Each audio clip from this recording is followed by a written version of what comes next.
The following program has been funded in part through grants from the Exchange Bank Corporation, Incorporated, the Saunders Foundation, the David Falk Foundation, Tampa Electric Company, Port Sutton, Incorporated, the Tampa Tribune and the Tampa Times, the First National Bank of Florida, Tampa Armature Works, Incorporated, and Poe and Associates, Incorporated.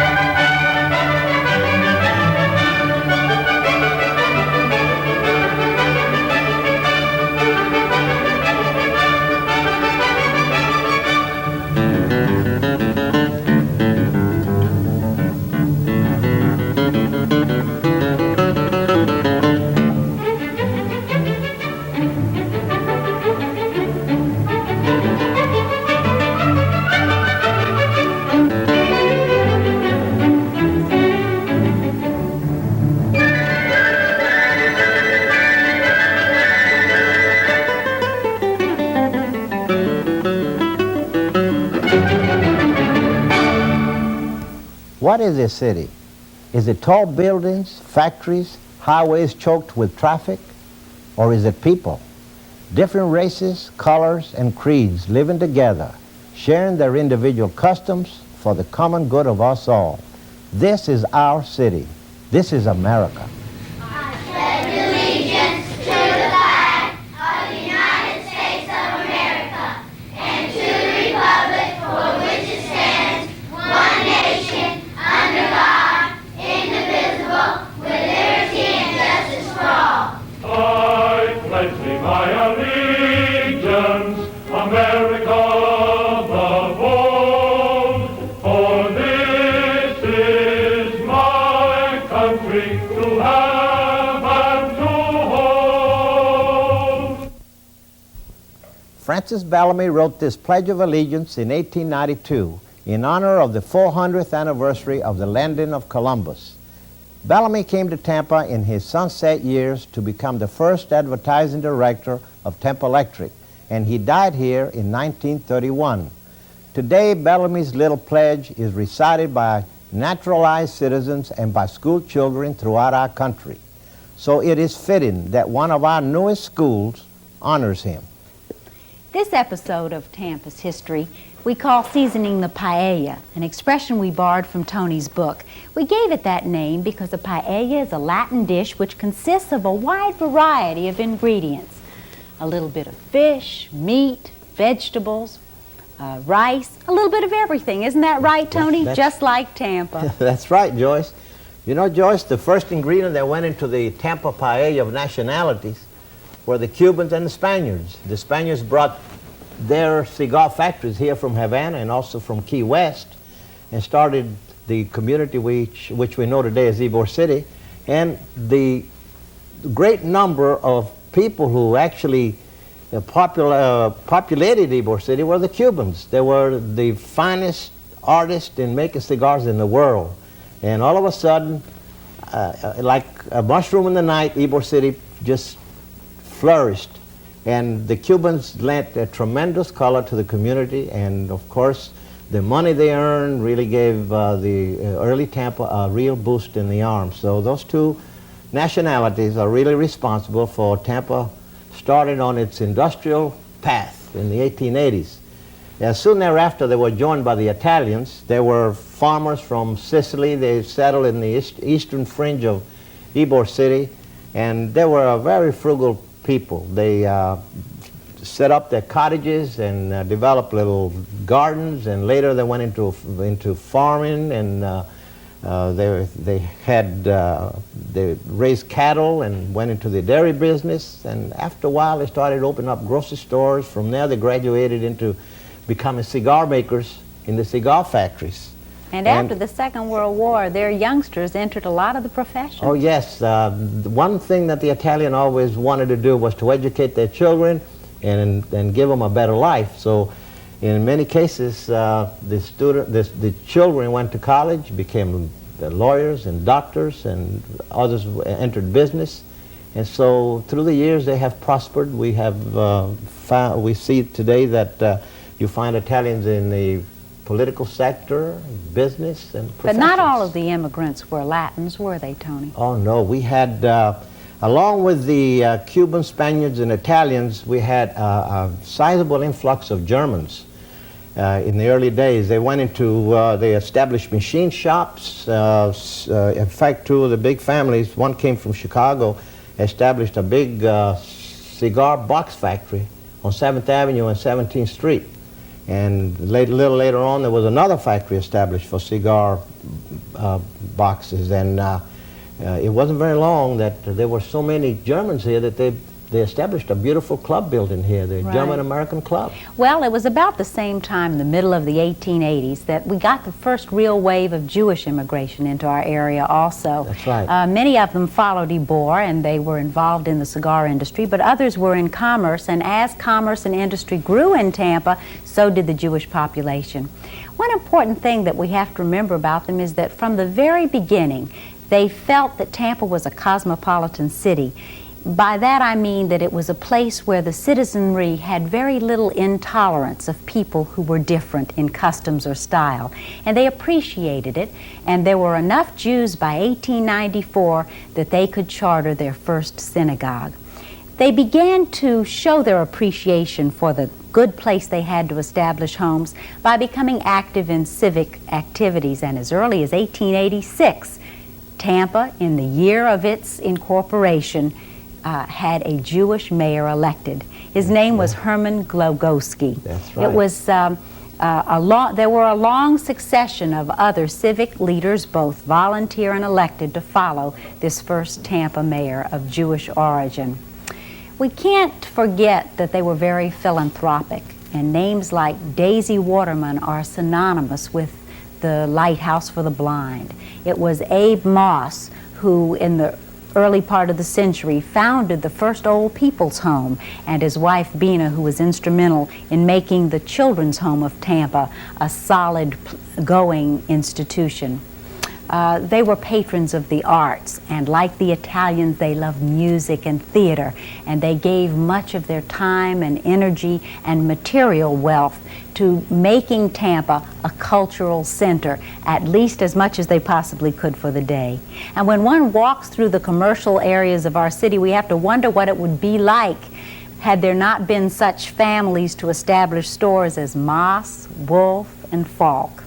That's right. And like the Italians, they had sizable numbers of the young people entering professions, so much so that in the year 1979 and 1980, 2 Tampa Jewish men headed both the State Bar Association and the State Medical Association.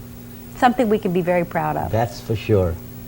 Joyce, another ingredient in the paella of nationalities are the black people. They were on the scene when the Americans arrived to set up Fort Brooke. They helped the Americans as interpreters, since they spoke the Seminole language, and they became guides to the different expeditions through the forest of Florida in the early days. There have always been blacks in Tampa, as far always. back as we can remember. Well, Ponce de Leon had 2 blacks on board when he came to the mouth of the river, and then of course when Narvaez came into the bay, Estevanicio walked from Tampa Bay to Mexico City, and it took him 8 years with Cabeza de Vaca. That's quite a story. So That's black right. history goes back to the beginning of history. It does. But they have contributed quite a bit to the community. They were involved with the lumbering business. They were involved with the citrus business in the early days. Of course, because of the Southern policy of segregation, blacks in Tampa had to form their own communities with separate schools, churches, and businesses. The hub for Tampa's black citizens was Central Avenue, which flourished until the riots of the 1960s and integration signaled its end. There were limited opportunities here, but numerous black young people were stimulated to achieve success elsewhere, and many black entertainers especially had their roots nourished in Tampa, where big bands and jazz artists played Central Avenue clubs. Do you remember Steppin' Fetchit, that Ybor City shoeshine boy who became a big film star? Or what about Noble Sissel, that librettist of the Broadway hit Eubie? He wrote, I'm just wild about Harry. He lived and died here, Tony. And then, of course, we have Butterfly McQueen, the young girl whose father was a longshoreman in the first union formed in Tampa by blacks. Butterfly came back not long ago to revisit Central Avenue, where she was born. Now, this particular spot is where the old Beulah Baptist Church was. I was born behind the old Beulah Baptist Church, and my house was probably right up there. A circle of little houses in a Spanish court fashion, little wooden structures, and a stone's throw away was Central Avenue. I did learn well here in Tampa. I was instilled with pride of being black, and from there I went to Georgia. I remember my mommy going to work from here. She was a domestic that did days work. One day it was for Mrs. Nell Roby in Hyde Park. Another day it might be at the Tampa Bay Hotel. Another day for Mr. Lee on Central Avenue. You know how days workers have special days to go to special jobs. This is about the third building of Beulah Baptist Church. It wasn't so much a church as a training ground. People often ask me, where did you get your training? And I would say in the church, because there we learned books of the Bible, backwards and forwards. We would have singing contests. Whoever could start the greatest number of songs would win a prize. And New York in 1924, and there my hobby was studying theater. One day a girl came to the WPA in Harlem and said, oh, you must go and tell them that you're Prissy of Gone with the Wind because they're going to make a movie. And certain business people at that time are always looking for new faces and new talent, so they gave me the part in Gone with the Wind, although 2 years before I had begged for the part, but they said I was too old, too fat, and too dignified. You know me best as Prissy of Gone with the Wind, Oriole of the Beulah Show, and now I'm known as Aunt Thelma of Seven Wishes.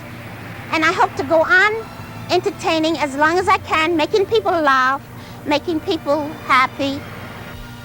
Oh, who would have thought when I was playing here in Tampa was a court of little houses right here, a Spanish court, little frame houses. They've torn them all down now. Who would have thought I would be called back here to say, Miss Scully, I don't know nothing about birthing babies.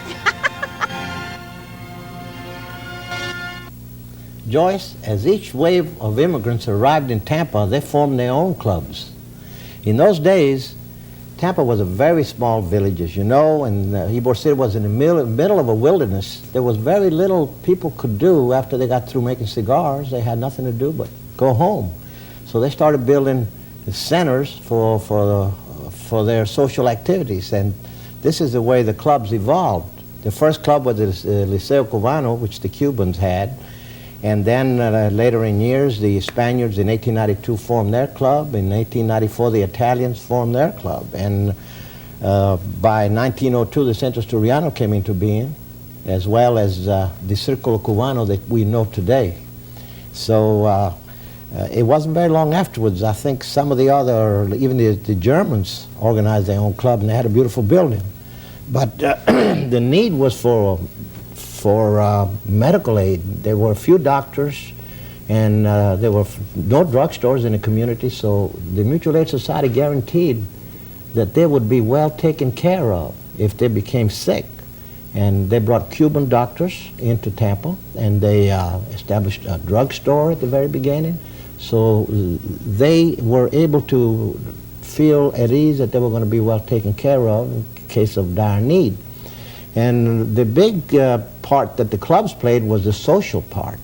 They started putting up beautiful buildings with a ballroom and a theater, a card room, and they had a beautiful library with books that covered like encyclopedias and novels of all kinds. Was there much history. rivalry between the clubs? Yes, there was some rivalry. We must remember, these are very proud people and very self-sufficient. And each time one would put up a building, if it was more attractive than the others, somehow or other they'd either replace the old building, or some way or other something happened and it caught fire. So there were two instances where two of the buildings were burned down. Even the Cuban blacks who came in as highly skilled cigar makers had their own club. Oh yes, they had their own club. The black Cubans were highly educated and tremendous cigar makers, and they formed a club they called Martí Maceo, which is still in existence today. How did it work? Did they pay dues for a family? Yeah, they paid a nominal fee like 15 or 20 cents a week, and with that they got all the medical aid they needed when they got sick. In Tampa, clubs were the pioneers in group health care long before Social Security, but there were other medical pioneers here. A prominent local physician remembers their stories. Hello, I'm Dr. Jim Ingram, the chairman of the Department of Obstetrics and Gynecology at the medical school here at the University of South Florida. The early medical history of Tampa has always been quite fascinating, and we'd like to share some of it with you today. It begins around 1824 with the establishment of Fort Brooke, and for the next 30 years, the medical care of the citizens came primarily from the medical officers at the fort. In 1969, probably the most famous of all of Tampa's doctors came, and he was quite interested in yellow fever. He lost his first wife and child to this disease, and he studied it very carefully, not by the modern methods that we know today, but by simple cracker observation. He observed that the people who went out at night got yellow fever, and those that did not rarely contracted it. He therefore concluded that the mosquito was a carrier of yellow fever. Personally, he was a very interesting man. Dr. Wall was described as, quote, a hard drinker and a hell-raiser, unquote. And after the death of his first wife, he courted the lovely daughter of Captain James McKay. Her name was Matilda McKay. When he applied for her hand in marriage, he was literally thrown out of the house, and he promised never to touch a drop again if Matilda would be his bride. Indeed, this is what happened, and he accomplished a remarkable early cure of alcoholism. The first civilian hospital was built in 1891. This actually was the original wooden frame courthouse that stood where the present-day flagship bank stands. It was moved north on Florida Avenue and was turned into what was called a sanatorium by Doctors Altree and Caldwell. In 1896, Dr. Louis Oppenheimer came to Tampa to take over Dr. Wall's practice. He was multilingual, very polished. He was the physician at the Tampa Bay Hotel. He had many famous patients as the Spanish-American War developed and many people came here. Among these were Sarah Bernhardt, the famous actress, Theodore Roosevelt, and many others. At the same time, Clara Barton was in Tampa, and it was she who established the Red Cross in this country. Also, Dr. Oppenheimer performed the first appendectomy to be performed in Florida. This was done on the north side of Tampa on a kitchen table with the father giving the anesthesia. In 1910, Gordon Keller Hospital was established. This was the first public hospital as we know it. It was built on North Boulevard at the site of the old fairgrounds. Today, medical care in Tampa has become sophisticated beyond the wildest dreams of those pioneer physicians. Critical cases are quickly flown by specially equipped military helicopters from areas where care is not available to Tampa hospitals for emergency treatment. Critically ill newborns from a 23-county area are tended in a neonatal intensive care unit. Through an innovative perinatal program, obstetricians and pediatricians have lowered the infant mortality rate and improved the quality of survival. Patients receive the latest techniques in our regional burns center.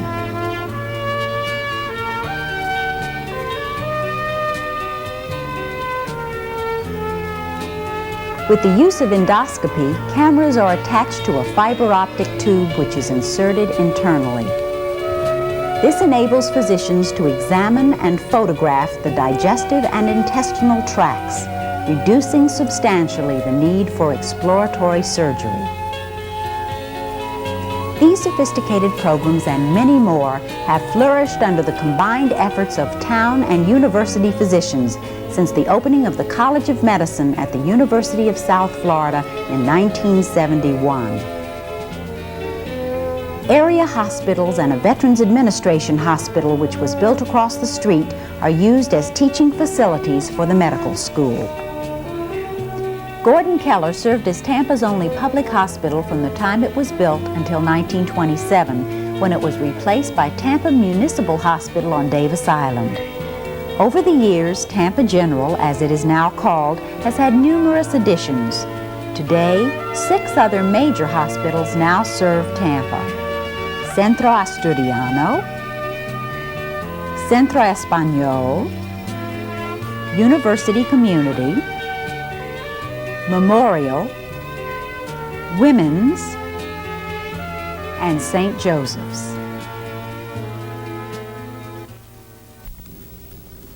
In 1881, 2 Catholic sisters of the Holy Name Society arrived in the middle of the night and were housed in the Jackson family home. They begged for money from the soldiers at Fort Brooke and rented a blacksmith shop. The little academy they began is the oldest school still operating in Tampa. Religion serves a community in various ways. In Tampa, the Methodists were the first congregation to build a church, and as new groups arrived in numbers great enough, more synagogues and churches were established. Today, all of these different faiths illustrate in their own individual styles this precious American freedom.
In 1934, a group of prominent citizens were questioned as to what they felt had been the greatest changes during their time in Tampa, and Percy Wall, who was with the post office, responded it was the emancipation of women.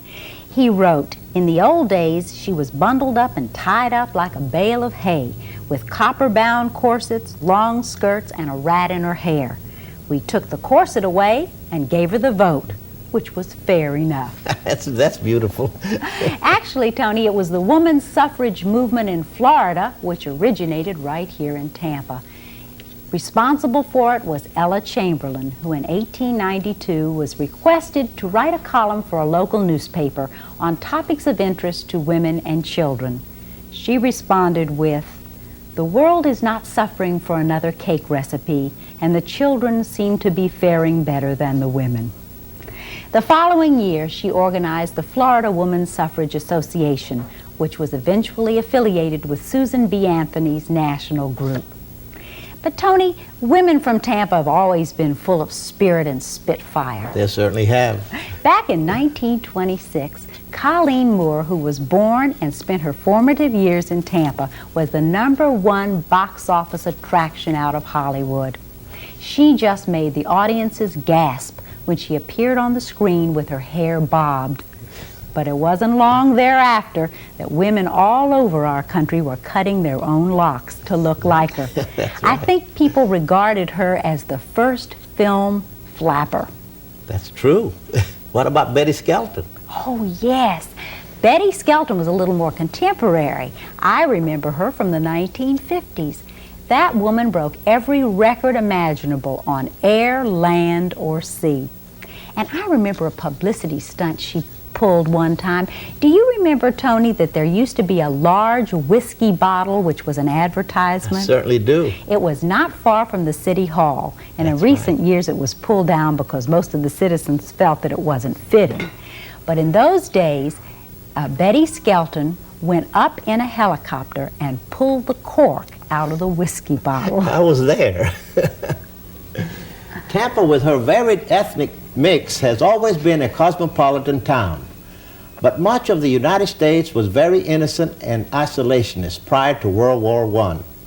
You know that they called that war the war to end all wars. Doesn't that sound naive now?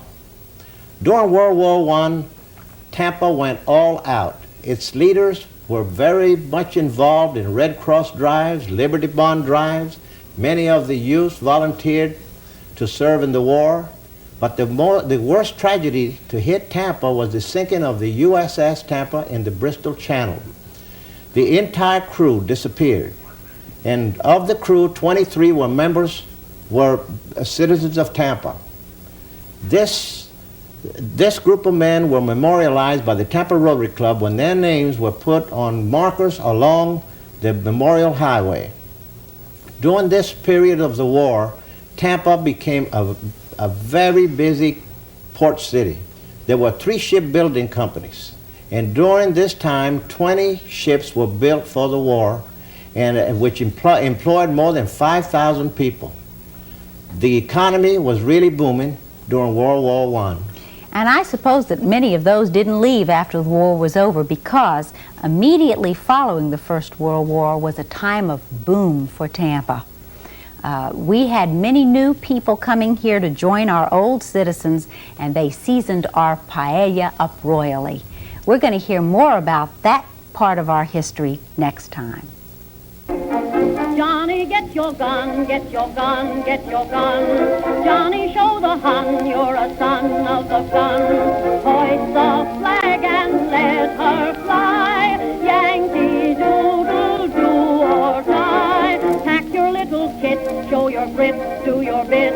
Yankees to the ranks, from the towns and the tanks. Make your mother proud of you and the old red, white, and blue. Over there, send the word over there, that the Sammies are coming,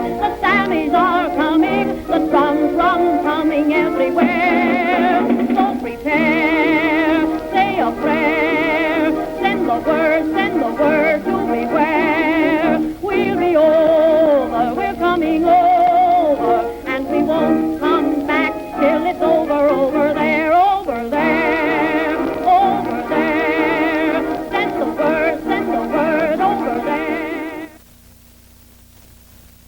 The preceding program was funded in part by grants from the Exchange Bank Corporation Incorporated, the Saunders Foundation, the David Falk Foundation, Tampa Electric Company, Port Sutton Incorporated, the Tampa Tribune and the Tampa Times, the First National Bank of Florida, Tampa Armature Works Incorporated, and Poe and Associates Incorporated.